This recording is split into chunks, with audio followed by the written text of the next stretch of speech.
杨开，你入门3年，147场挑战无一获胜，此次以命相搏，境界却毫无提升，你图什么？乱柿子，随便你。Hai hai hai, selamat datang kembali di channel Min Donghua. Di video kali ini kita akan melanjutkan cerita Donghua Martial Peak. Ayo nggak pakai lama-lama lagi, langsung aja ke ceritanya. Check it out.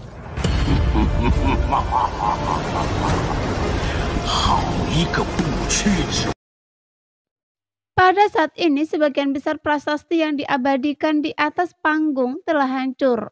Bahkan yang masih utuh pun memiliki retakan yang tak terhitung jumlahnya, tampak di ambang kehancuran.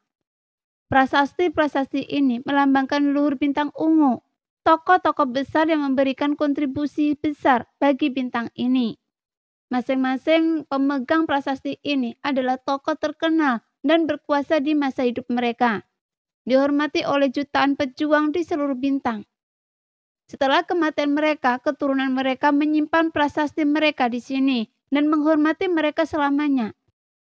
Prasasti-prasasti ini melambangkan sebuah semangat, sehingga tak seorang pun berani tidak menghormatinya. Bahkan Zilong, penguasa bintang ungu saat ini, diwajibkan untuk bersikap hormat saat memasuki tempat ini.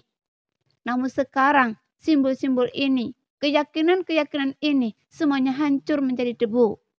Yang membuat hati Gong Sun Liang bergetar. Ia berbalik dan melototi Ji Wuji. Lagi pula prasasti leluhur keluarga Gong Sun-nya sendiri juga ada di sini. Tapi sebelum ia sempat berkata apa-apa, Ji Wuji memuntahkan seteguk darah. Dengan ekspresi sedih dan terpuruk, seolah-olah ia sedang menderita. Kemudian dia menunjuk Gong Sun Liang dengan jarinya dan gemetar berkata, "Tetua Agung, Anda kejam sekali. Sekalipun Anda tidak puas dengan perkembangan saya. Tidak masalah jika Anda memberinya hukuman kecil, tapi Anda bahkan menghancurkan prasasti luhur kami. Apa Anda masih melihat bintang ungu di mata Anda?" Gong Sun Liang bertegun, lalu berteriak dengan marah. "Ji Wuji, berhenti bicara omong kosong." "Saya bicara omong kosong?" Ji Wuji menyeka darah dari sudut mulutnya dan mencibir. "Banyak para tetua di aula leluhur melihatnya dengan jelas. Bagaimana mungkin mereka membiarkan saya bicara omong kosong? Yang saya memang menyinggung Anda tadi, tapi Anda tidak akan melakukan ini, kan? Tetua Agung, Anda sudah keterlaluan. Setiap prasasti leluhur di sini menyimpan jiwa. Dengan menghancurkannya, Anda telah memusnahkan semua benda yang menghuni jiwa mereka. Benar-benar memusnahkan mereka. Bagaimana mungkin Anda pantas mendapatkannya?" Seseorang segera bergabung dengan Ji Wuji, berteriak, "Anda mengkhianati guru dan luhur Anda. Tetua Agung, apa yang Anda lakukan? Tetua Agung, tolong berikan penjelasan." Di belakang Ji Wuji, sekelompok prajurit bangkit dan menuduh Gong Sun Liang. Bahkan wajah Ji Wuji dipenuhi duka dan amarah. Tangannya mencengkeram dada, tetapi kilatan kemenangan terpancar di sudut matanya. Wajah Gong Sun Liang sekelam air. Pada titik ini, bagaimana mungkin ia tidak menyadari telah ditipu? Ia memang telah mengaktifkan esensi sucinya, tetapi itu hanya untuk memberi Ji Wuji pelajaran, untuk mencegahnya bersikap lancang. Tetapi siapa yang tahu bahwa getaran esensi suci itu sendiri akan menyebabkan tablet-tablet itu hancur. Seharusnya fluktuasi esensi suci sebesar itu tidak mungkin memiliki efek seperti itu. Jadi satu-satunya penjelasan adalah bahwa tablet-tablet ini telah dirusak sejak lama dan energi sucinya hanyalah pemicunya. Ji Wuji, saya meremehkan Anda. Anda sungguh berani. Gong Sun Liang tidak membela diri, melainkan menatap Ji Wuji dan kagum. Ia bahkan tidak mempertimbangkan untuk merusak tablet leluhur, namun Ji Wuji telah melakukannya. Untuk ini saja, Gong Sun Liang tak kuasa menahan diri untuk mengagumi ketegasan dan kekejaman Ji Wuji. "Tetua Agung, apa maksud Anda? Saya tidak mengerti. Tolong beri saya penjelasan yang masuk akal untuk tablet-tablet ini." Ji Wuji berpegangan erat pada tablet-tablet itu, bersumpah untuk berdamai dengan Gong Sun Liang hari ini. "Menjelaskan? Gong Sun Liang mencibir, tatapannya menyapu sosok-sosok perkasa di belakang Ji Wuji. Semua orang yang dilewatinya memucat. Dan mereka memalangkan muka dengan ngeri. Meskipun orang-orang ini mengikuti Ji Wuji dan terkesan dengan keluasaan pikiran dan metodenya, Tetua Agung tetaplah Tetua Agung yang bermartabat dan terhormat. Mereka juga merasa simpati ketika melihatnya secara terbuka menentang Gong Sun Liang.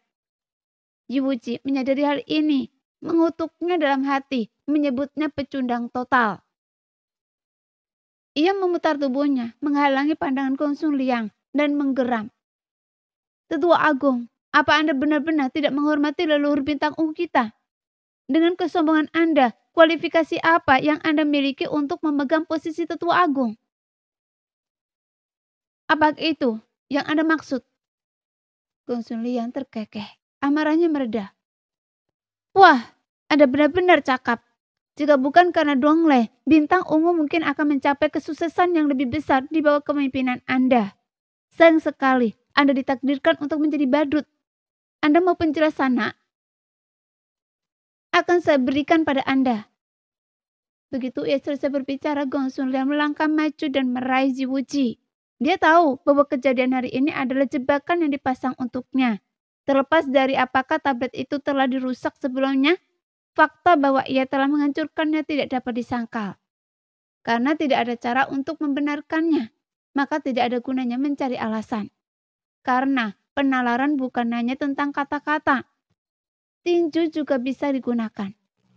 Melihat Gong Sun Liang menyerangnya, Ji Wuji tidak terkejut, melainkan gembira. Ekspresi panik terpancar di wajahnya. Ia mundur sambil berteriak. Gong Sun Liang, apa Anda benar-benar akan menyerang kita di aula leluhur? Ini sama saja dengan tidak menghormati leluhur kita. Dan sama saja dengan mengkhianati terhadap bintang ungu. Meskipun Anda telah melakukan pelanggaran serius hari ini, Anda tetaplah Tetua Agung. Jika Anda bisa tinggal di aula leluhur selama 10 tahun dan bertobat dengan tulus, Anda mungkin akan dimaafkan. Mengapa Anda begitu keras kepala? Bagaimanapun, ia harus menyalahkan Gong Sun Liang terlebih dahulu. Dengan begitu, Gong Sun Liang tak punya pilihan selain melanjutkan jalan ini. Beraninya Anda. Saya tidak butuh nasihat Anda tentang apa yang saya lakukan. Teriak Gong Sun Liang dingin. Mengabaikan Ji Wuji sepenuhnya. Tepat saat ia hendak meraih Ji Wuji, sesosok hantu tiba-tiba menyerbu dari luar. Tepat berdiri di antara dirinya dan Ji Wuji. Sehingga ekspresi Gong Sun Liang berubah. Dan ia mengubah cengkeramannya menjadi telapak tangan. Mendorong ke depan. Orang itu juga membalas serangan itu dengan telapak tangan. Sehingga kedua telapak tangan itu bertemu tanpa suara. Dan kedua sosok itu mundur bersamaan. Saat itulah ruang tempat keduanya berbenturan tiba-tiba meletus dengan suara energi yang berderak. Beramburan ke dalam kehampaan. Seluruh aula leluhur runtuh dalam sekejap dan istana bintang ungu berguncang hebat. Para prajurit Yixing yang kuat terbang keluar dari reruntuhan. Masing-masing menunduk dengan rasa kehilangan. Seolah-olah orang tua mereka telah ditinggal mati. Aula leluhur ini yang telah berdiri di Yixing selama puluhan ribu tahun. Simbol tanah suci yang dipegang oleh semua prajuritnya telah hancur hari ini. Jadi semua orang merasakan gelombang rasa sakit. Wajah mereka muram. Di kehampaan, wajah Ji Wuji pucat, dipenuhi ketakutan. Meskipun semuanya berjalan sesuai rencana, saat Gong Sun Liang menyerangnya, ia masih merasakan ajal yang akan datang. Ia tidak memiliki kekuatan untuk melawan seorang ahli tingkat kedua alam raja kekosongan. Jadi Ji Wuji diam-diam mempakkan tinjunya, tekad yang kuat membuncak di hatinya. Di tempat lain, Gong Sun Liang menyipitkan mata dan menatap ke depan mengamati sosok yang berdiri di hadapan Ji Wuji. Sosok ini tampak berusia sekitar 30 tahun, lembut anggun, dengan sikap berwibawa. Sudut matanya menampakkan lika-liku kehidupan, memberinya kesan dewasa dan teguh. Saat itu, pria itu sedang memegang kendi anggur di tangannya, yang berisi anggur berkualitas tinggi dan memancarkan aroma harum. Setelah bertukar jurus dengan Gong Sun Liang, tak setetes pun anggur berkualitas tinggi di dalam kendi anggur itu tumpah. Kemudian dia menatap Gong Sun Liang sambil tersenyum dan berkata, Tetua Agung, apa kabar? Raut wajah Gong Sun Liang tampak serius. Ia menatap pria itu dan berkata, "Li Maoming, Anda memang ada di kota Yixing. Sepertinya Andalah yang berdiri di belakang tuan muda kedua untuk mendukungnya." Pria bernama Li Maoming itu tersenyum ketika mendengar kata-kata itu dan berkata, "Tetua Agung, Anda terlalu serius. Sebagai yang mulia kedua Yixing, tentu saja saya tidak bisa berdiam diri ketika hal sebesar ini terjadi di Yixing. Soal mendukung tuan muda kedua itu tidak benar. Saya hanya dipercayakan oleh seseorang." Gong Sun Liang berkata dengan dingin, "Sayangnya, hanya dia yang bisa mengundang Anda, Li Maoming. Setelah bertahun-tahun Anda masih belum bisa melupakannya. Saya benar-benar tidak mengerti." Mendengar itu kilatan kesedihan melintas di mata Li Maoming. Lalu ia menggelengkan kepala dan mencibir. "Saya juga tidak mengerti. Kita tidak usah bahas hari ini. Bagaimana kalau Anda ikut minum-minum dengan saya, duduk dan mengobrol? Kita semua keluarga. Kenapa repot-repot canggung begini?" Sambil berbicara, ia menunjuk Gong Sun Liang dengan kendi anggur, seolah-olah ia benar-benar mengundangnya minum. Sehingga suasana yang tadinya tegang agak tenang setelah Li Maoming turun tangan. Namun beberapa pejabat tinggi bintang ungu merutkan kening menatap Li Maoming dengan bingung. Meskipun bintang ungu sebelumnya memiliki dua yang mulia, identitas mereka tidak diketahui. Sekarang tampaknya Li Maoming jelas salah satunya. "Jadi itu dia, saya ingat," seru seseorang dengan ekspresi tiba-tiba tersadar. Seseorang di dekatnya langsung bertanya, "Saudara Zhang, apakah Anda mengenali yang mulia ini?" "Saya hanya pernah mendengar tentangnya, tapi saya belum pernah melihatnya. Ini pertama kalinya saya melihatnya," bisik prajurit bermarga Zhang. "Saudara Zhang, katakan pada saya, apa asal-usul yang mulia Li ini? Mengapa tetua agung hanya mengatakan bahwa sudah bertahun-tahun berlalu dan dia masih belum melupakan?" Mendengar pertanyaan ini, prajurit bermarga Zhang itu tiba-tiba bersemangat. Wajahnya berseri-seri gembira saat ia berbisik, "Ini adalah rahasia yang hanya sedikit orang yang tahu. Izinkan saya bertanya, pernahkah Anda mendengar tentang ibu tuan muda kedua? Dia adalah wanita tercantik di bintang ungu saat itu. Nama yang terkenal. Bagaimana mungkin saya tidak pernah mendengar tentangnya?" Itu menjelaskannya. "Saya dengar wanita yang dikagumi yang mulia Li ini adalah ibu tuan muda kedua." "Hah?" Prajurit itu terkejut dan berkata dengan heran, "Tapi bukankah ibu tuan muda kedua mengikuti tuan?" "Memang, yang mulia Li ini juga seorang saudara yang baik yang menaklukkan dunia bersama tuan saat itu. Tapi karena ibu tuan muda kedua, Anda tahu, cinta adalah soal takdir. Saat itu wanita tercantik di bintang ungu memilih tuan dan yang mulia Li ini menghilang. Bahkan tuan pun tidak tahu keberadaannya. Jadi jika ada orang di dunia ini yang bisa memanggilnya, itu adalah ibu tuan muda kedua." "Jadi begitu. Dengan yang mulia ini yang bertanggung jawab, bukankah itu berarti tetua agung tidak bisa lagi berbuat apa-apa terhadap tuan muda kedua?" Si pembicara sangat gembira. Lagi pula dia ada di pihak Jiwuji. Semakin kuat pihak Jiwuji, semakin aman dia. Mungkin, meskipun prajurit bernama Zhang mengetahui beberapa rahasia, dia tidak merasa terlalu percaya diri. "Li Maoming, kalau Anda bisa pergi sekarang, saya pasti akan minum bersama Anda lain hari." Gong Sun Liang menatap Li Maoming dan berkata dengan suara berat, "Bagaimana pendapat Anda tentang usulan orang tua ini? Saya harus setia kepada orang yang percayakannya pada saya. Jadi ini tidak benar." Li Maoming menggelengkan perlahan. Ia mengangkat botol anggur, meneguknya sekaligus, lalu meneguknya. Kemudian dia berkata dengan lesu, "Tanpa teman, saya akan mabuk." Long Sun Liang sedikit mengernyit, merenung sejenak lalu berkata, "Bagaimana jika saya ingin Anda membalas budi saya?" Begitu kata-kata ini terucap, Jiwuji yang tadinya merasa puas, tiba-tiba mengubah raut wajahnya. Ia menatap Li Maoming dengan ngeri dan berseru, "Yang mulia Li, apakah Anda berutang budi pada orang tua ini?" Li Moming menggercap, berpikir serius sejenak, lalu terkekeh. Iya memang, jika tetua agung tidak menyebutkannya, saya pasti sudah lupa. Gong Sun Liang sedikit mengangkat bibirnya. Saudara Li, Anda mungkin lupa, tapi saya tidak. Bantuan itu sangat berarti, dan saya membayar mahal saat itu. Raut wajah Li Moming menegang, lalu ia mengepakkan tinjunya dan berkata, saya akan selalu mengingat kebaikan tetua agung. Gampang, saya ingin Anda mundur sekarang. Mulai sekarang kita tidak berutang apapun satu sama lain. Sebelum Li Moming sempat menjawab, Yi Wuji berkata dengan cemas. Tidak, Yang Mulia Li, jangan lupakan janji Anda pada orang itu. Li Moming merutan kening dan mengangguk. Tentu saja saya ingat, jangan khawatir dengan saya di sini. Tidak ada yang bisa menyakiti Anda. Yi Wuji sangat gembira. Terima kasih Senior Li. Gong Sun Liang berkata dengan marah. Saudara Li, Anda tidak menepati janji Anda. Li Moming berkata dengan kepala pusing. Tetua Agung, semua ini ada prinsip siapa cepat dia dapat. Sayalah yang berjanji untuk melindungi keselamatan Tuan Muda kedua terlebih dahulu. Jadi Anda membuat saya sulit hidup seperti ini.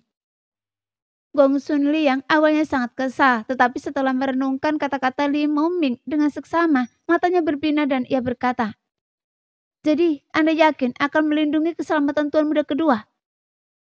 Tepat. Li Moming mengangguk serius. Lagi pula Tuan Muda kedua memiliki darah keluarga Zi yang mengalir di tubuhnya. Jadi tidak mungkin ada kesalahan. Baiklah. Gong Sun Liang tertawa. Kalau begitu, Anda melindungi dia, dan saya tidak akan menyentuhnya. Dia melambaikan tangannya dan mencibir.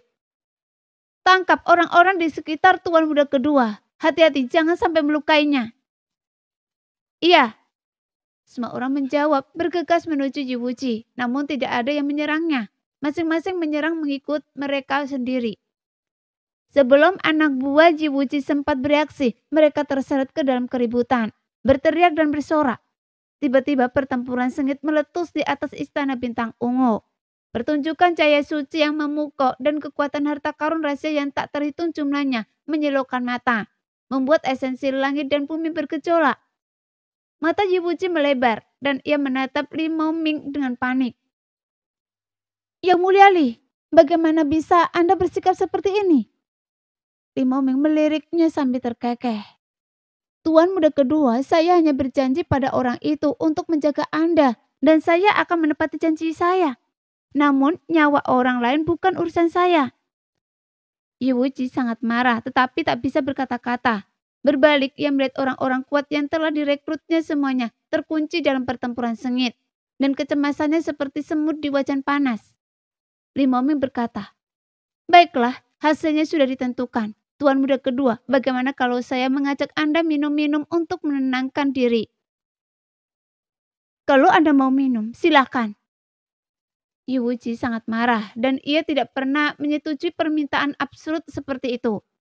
Di langit pertempuran tiba-tiba menemui jalan buntu.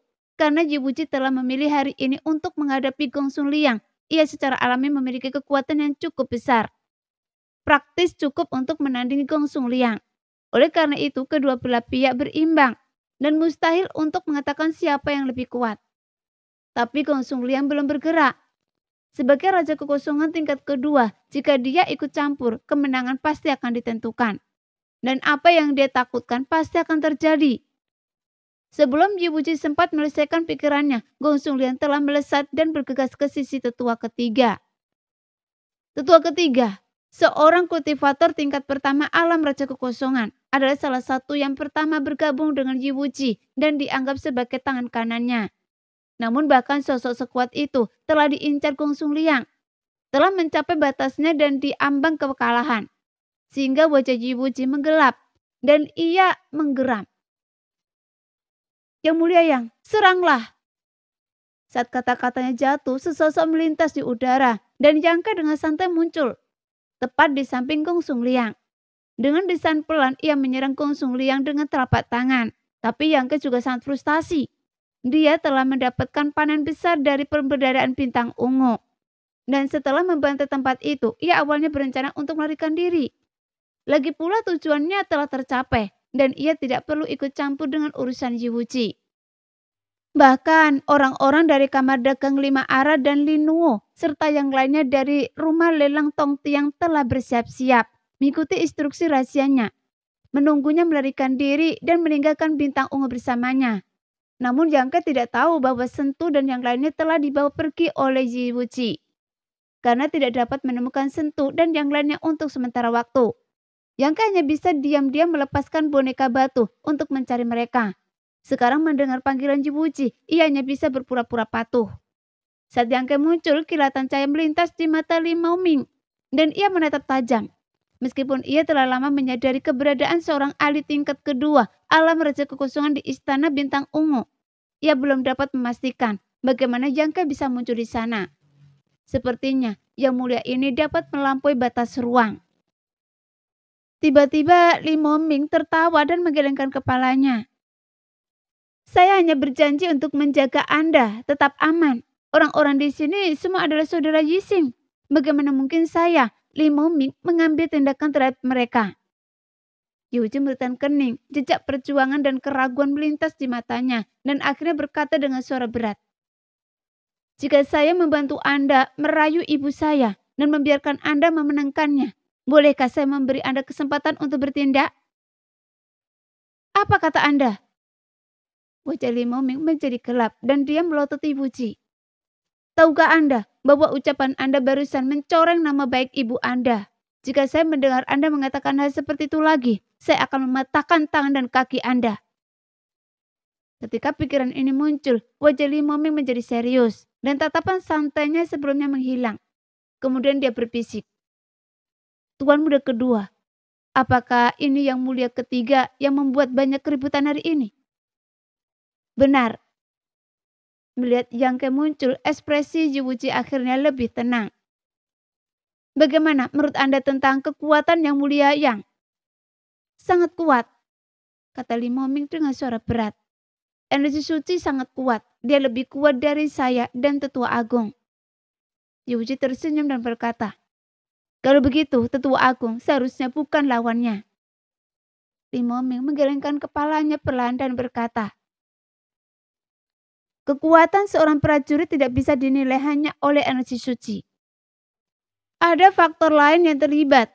Namun jika orang ini dapat menahan Tetua Agung tidak akan terlalu santai. Jika Yang Mulia Li dapat membantu lagi, masalah hari ini pasti akan selesai. Mata Yiwuji berbinar saat ia menatap Li Maoming. Li Maoming tertawa dan bercanda sejak kemunculannya, tetapi sekarang, setelah mendengar kata-kata Yiwuji, ekspresinya menjadi sangat serius dan tatapannya dingin. Yiwuji tak kuasa menahan diri untuk tidak bergidik. Ia tak meragukan kebenaran kata-kata pihak lain sedikit pun. Tahu bahwa jika ia terus berbicara sembrono, pihak lain mungkin akan benar-benar mematahkan tangan dan kakinya. Namun ia juga tahu dari reaksi pihak lain betapa suci dan tak tergoyahkannya ibunya di dalam hatinya, dan ia langsung merasa senang. Setelah ragu sejenak, Yiwuji berkata, saya tidak menjelaskannya dengan jelas. Yang Mulia Li, harap tenang. Begini. Yiwuji tidak melanjutkan perkataannya. Ia menatap Li Maoming, mulutnya bergerak sedikit, jelas menyampaikan pesan rahasia. Ekspresi Li Maoming yang sebelumnya tetap tenang tiba-tiba berubah dan dia berseru. Apa yang Anda katakan? Jilong. Benar sekali. Yiwuji mengangguk dengan sungguh-sungguh. Ibu saya kehilangan nafsu makan dan tidak bisa tidur akhir-akhir ini karena Yang Mulia Li adalah mantan teman orang tua saya. Bisakah Anda mencari kesempatan untuk menasihatinya? Saya khawatir dia akan terlalu sedih. Bagaimana jika sesuatu yang buruk terjadi? Sosok Li Maoming yang tinggi sedikit terhuyung. Raut wajahnya tampak tak percaya. Matanya tampak rumit, seolah-olah ia sedang melamun. Ekspresinya sedih dan ia terdiam cukup lama. Setelah beberapa saat, Li Maoming akhirnya terkekeh. Tawanya kering dan serak. Kemudian dia bergumam. Jilong, Anda sebenarnya... Dia tak bisa berkata apa-apa lagi, suaranya tercekat. Yang Mulia Li, pertimbangkanlah apa yang baru saja saya katakan. Karena saya sangat mengkhawatirkan kondisi ibu saya. kata Jiwuci lembut. Li Moming menarik nafas, menenangkan diri dan melirik Jiwuci. Ia berkata dengan dingin, saya akan menemuinya, tapi ini tidak ada hubungannya dengan kejadian hari ini. Saya tidak akan menjadikan ini sebagai alat tawar-menawar. Jika Anda benar-benar berbakti kepada ibu Anda, berbaktilah kepada ibu Anda, dan berhentilah menggunakannya sebagai alat tawar-menawar. Jika saya mengetahui hal seperti ini lagi, saya tidak akan membiarkan Anda begitu saja. Ekspresi Jiwuci sedikit berubah dan ia merasa kesal, tetapi di luar ia harus mengangguk patuh. Yang Mulia Li, benar, ini salah saya. Bodoh, pantas saja Anda kalah dari ayah Anda dalam kompetisi ini. Anda pantas menjadi pecundang dan Anda akan mati sendirian. Gumam Jiwuci dalam hati. Sementara mereka berbicara, Yang Ke dan Gong Sun Liang telah bertukar ratusan jurus. Energi melonjak di langit dan tidak ada yang berani mendekat dalam jarak 100 kaki dari lingkaran pertempuran mereka. Ratusan jurus telah berlalu dan masih belum ada pemenang. Yang Ke menjawab dengan sungguh-sungguh. Sayalah pendeta bintang ungu. Melindungi kedamaian bintang ungu adalah tugas alami saya. Mengapa saya harus meminta imbalan? Gong Sun Liang sangat marah. Meskipun ia tahu Yang Ke berbohong, ia tak bisa berbuat apa-apa. Wajahnya memucat dan ia menggeram. Kalau begitu, jangan salahkan saya karena kejam. Sambil berbicara, ia membentuk mantra dengan tangannya dan energi suci di dalam dirinya melonjak. Yang kemudian kening, mengira lelaki tua itu adalah suatu teknik rahasia yang mendalam. Tak ingin berpuas diri, ia buru-buru mundur. Meskipun ia tidak menganggap serius Gong Sun Liang, bagaimanapun juga ia adalah raja kekosongan tingkat kedua. Jika ia bertarung sampai mati, Yang Ke harus waspada. Namun Gong Sun Liang menyeringai sinis dan dengan sekejap tubuhnya ia tiba-tiba berubah menjadi 2. 2 menjadi 4, 4 menjadi 8. Dalam sekejap mata, langit dipenuhi sosok Gong Sun Liang. Masing-masing tampak hidup dan nyata. Mata Yang Ke berbinar. Ini tak diragukan lagi merupakan teknik rahasia yang ampuh. Sangat efektif baik untuk bertarung maupun melarikan diri. Terlebih lagi, dengan indera keilahiannya, mustahil untuk membedakan Gong Sun Liang mana yang asli dan mana yang bayangan. Karena keduanya identik. Setelah melancarkan jurus ini, bukan hanya ekspresi Yang Ke yang berubah serius, tetapi Li Moming yang mengamati pertempuran dari kejauhan juga menjadi tegas. Cahaya ungu samar berkilat di matanya saat ia mengamati hantu-hantu yang tak terhitung jumlahnya satu persatu, seolah mencoba mengidentifikasi wujud aslinya. Tapi Gong Sun Liang tertawa terbahak-bahak.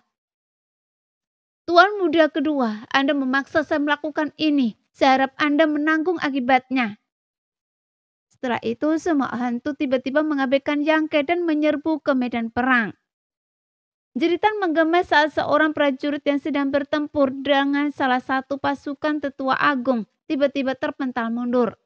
Sebuah jejak telapak tangan muncul di dadanya. Sebuah tanda yang jelas dan terlihat jelas yang langsung mengeremukkan dada pria itu. Di udara, pria itu menyemburkan darah yang deras, bercampur dengan isi perut yang hancur. Ia pun tewas bahkan sebelum menyentuh tanah. Jeritan bergema silih berganti, masing-masing memiliki para prajurit Jiwuci. Semuanya penguasa alam kembali ke kosongan. Sekarang medan perang dipenuhi dengan kehadiran Gong Sun Liang. Bayangannya tak berbedakan dari kenyataan. Seolah nyata. Setiap serangan merupakan pukulan telak dan dahsyat bagi pasukan Jiwuci. Seketika semua orang takut akan nyawa mereka. Setiap prajurit yang berada di dekat Gong Sun Liang panik dan melarikan diri. Namun bagaimana mereka bisa lolos dari prajurit tingkat kedua alam Raja Kekosongan? Dalam sekejap mata, beberapa prajurit lainnya, masing-masing anggota inti pasukan Jiwuci menjadi mangsa serangan brutalnya. Urat dari Jiwuci melotot, tinjunya terkepal. Ia berbalik ke arah Yang Ke dan meraung.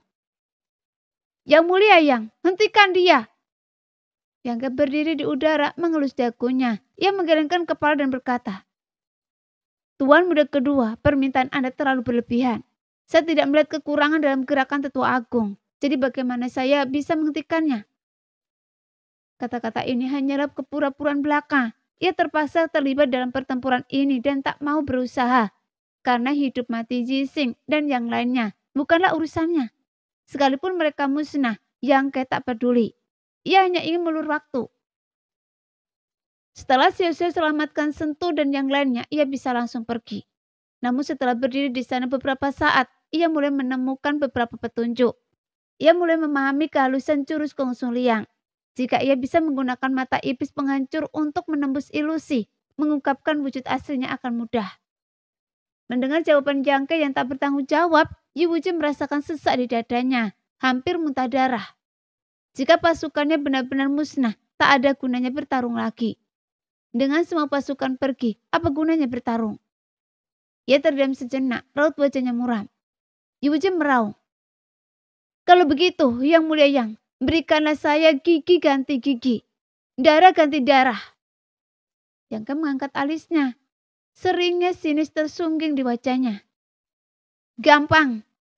Dia mengulurkan tangannya dan melepaskan puluhan benang darah emas, berubah menjadi puluhan bilah tajam yang melesat ke segala arah, bagai anak panah. Kemudian suara udara yang menusuk terus terdengar tanpa henti. Dan tak lama kemudian, beberapa ceritan terdengar. 7 atau 8 prajurit alam kembali ke kekosongan yang lengah, terkena benang darah emas tersebut. Esensi suci pelindung dan harta rahasia mereka langsung hancur, dan benang darah emas menembus titik-titik vital mereka, merenggut nyawa mereka secara langsung. Dengan tingkat kultivasi yang ke saat ini dan menyerangnya yang tiba-tiba, bagaimana mungkin para prajurit alam kembali ke kekosongan ini yang sudah terkunci dalam pertarungan sengit dapat melawan? Benang darah emas itu berterbangan bolak-balik, merenggut nyawa sekelompok prajurit lainnya. Hanya dalam 10 tarikan nafas, Yang telah membunuh sebanyak Gong Sun Liang. Sehingga Gong Sun Liang meraung marah. Para prajurit alam kembali ke kekosongan adalah tulang punggung yang tak tergantikan bagi setiap faksi. Lagi pula, maju ke Raja Kekosongan tidaklah mudah. Kekuatan sebuah faksi seringkali bergantung tidak hanya pada jumlah prajurit alam Raja Kekosongan, tetapi juga pada jumlah prajurit alam kembali ke kekosongan. Setelah pertempuran hari ini, terlepas dari menang atau kalah, Yi Xing pasti akan menderita kehilangan vitalitas yang signifikan. Dan ini adalah hasil yang tidak ingin dilihat oleh Gong Sun Liang maupun Yi Wuji. Tetapi itu tidak dapat dihindari. Akhir dari satu era, fajar era lain. Selalu datang dengan mengorbankan darah dan nyawa. Di langit, setiap prajurit alam kembali ke kekosongan, bahkan mereka yang berada di level pertama alam Raja Kekosongan, gemetar ketakutan. Situasi saat itu seperti Yang Ke dan Gong Sun Liang terlibat dalam kontes pembunuhan. Siapa yang bisa membunuh lebih cepat, siapa yang bisa membunuh lebih banyak. Siapa yang tidak tahan, siapa yang akan menyerah lebih dulu. Di hadapan 2 prajurit alam Raja Kekosongan tingkat kedua, tidak ada yang bisa menantirani mereka. Li Moming yang sedari tadi berdiri di samping Yi Wuji tanpa acuh tak acuh pada dunia, juga memasang ekspresi muram di wajahnya, menyadari bahwa jika ia tidak bertindak, Yi Xing akan hancur. Ia tak pernah menyangka keadaan akan berkembang sampai seperti ini. Ia ingin turun tangan, tetapi karena apa yang baru saja ia katakan, ia tak ingin mempermalukan dirinya sendiri. Tepat ketika ia sedang sakit kepala, geraman pelan-pelan tiba-tiba terdengar dari sisi Gong Sun Liang. Li Moming, jika Anda masih ingat kebaikan yang kita lakukan dulu, ikutlah dengan saya dan bunuh anak ini dulu. Anda tidak ingin Yi Xing menderita kerugian besar, kan?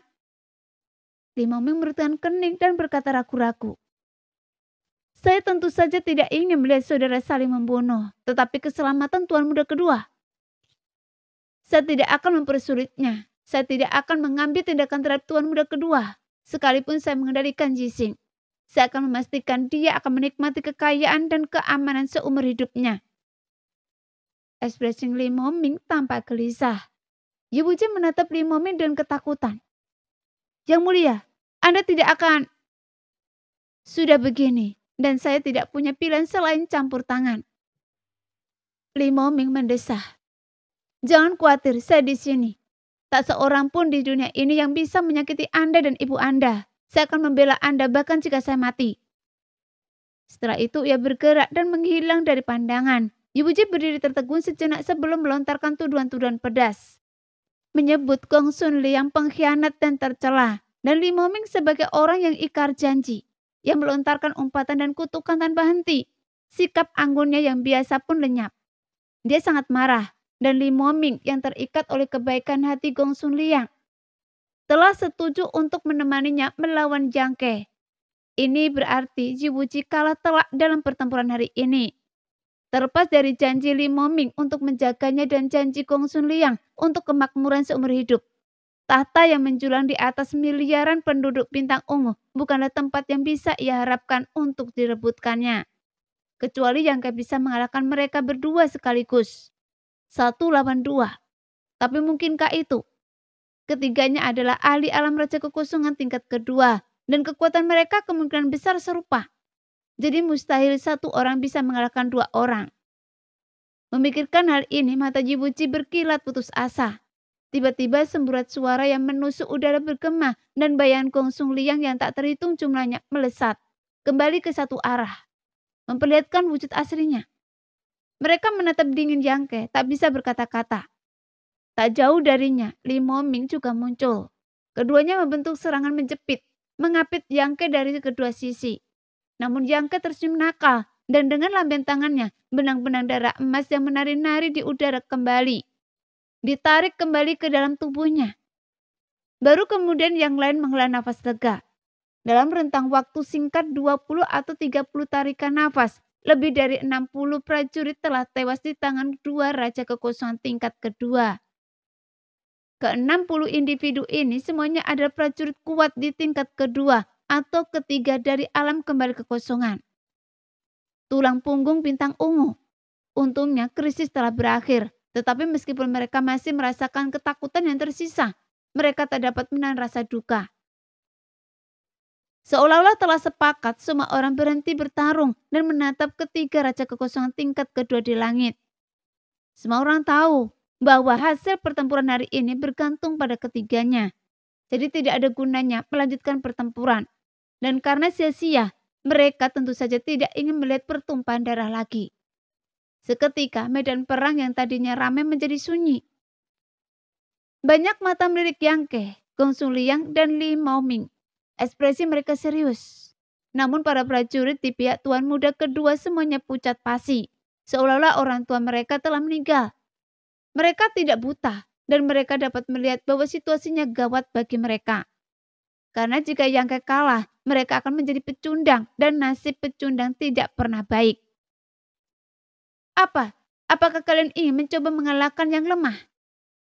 Jangke tersenyum, melihat sekeliling, tapi dia tidak tampak panik. Gong Sun Liang mendengus dingin dan tetap diam. Seolah-olah dia sangat marah kepada Jangke. Namun Li Moming terdiam sejenak sebelum berkata dengan sopan. Karena nama keluarga Anda Yang, saya akan memanggil Anda Saudara Yang. Saudara Yang, karena Anda telah menerima token Yang Mulia, Anda sekarang adalah Yang Mulia Bintang Ungu dan anggota Bintang Ungu. Saya khawatir Anda tidak ingin melihat situasi kita saat ini. Jangke terkekeh dan dengan santai berkata, tentu saja. Li Moming memaksakan tawa. Saudara Yang, senang Anda berpikir begitu. Karena Anda memiliki bintang ungu di hati Anda. Bagaimana kalau Anda mendengarkan apa yang ingin saya katakan? Saudara Li, tolong bicara. Jangke menatapnya sambil tersenyum. Mari kita akhiri masalah hari ini di sini. Kalau tidak, jika pertempuran berlanjut, bintang ungu secara keseluruhan akan menderita. Yang tidak akan menguntungkan siapapun. Lebih baik menyelesaikan perseteruan daripada menciptakannya. Bagaimana kalau kalian berdua mengakhirinya dan berdamai? Li Moming menatap Jangke dengan tulus. Tak jauh dari sana, Ji Wuji tampak khawatir. Wajahnya dipenuhi kecemasan. Takut Jangke akan mengucapkan sepatah kata pun pujian. Jika demikian, ia akan celaka. Jadi dia berdoa dalam hati. Berharap Jangke akan melanjutkan apa yang telah ia mulai. Jika demikian, ia mungkin masih punya kesempatan. Namun yang mengejutkannya, Jangke mengangguk tanpa ragu setelah mendengar kata-kata Li Moming. Saudara Li, Anda benar. Saya memang berpikir untuk mengaku kalah. Lagi pula saya tidak bisa mengalahkan kalian berdua, kan? Sekian dulu cerita kali ini. Kita lanjut lain hari ya guys ya. Bye-bye.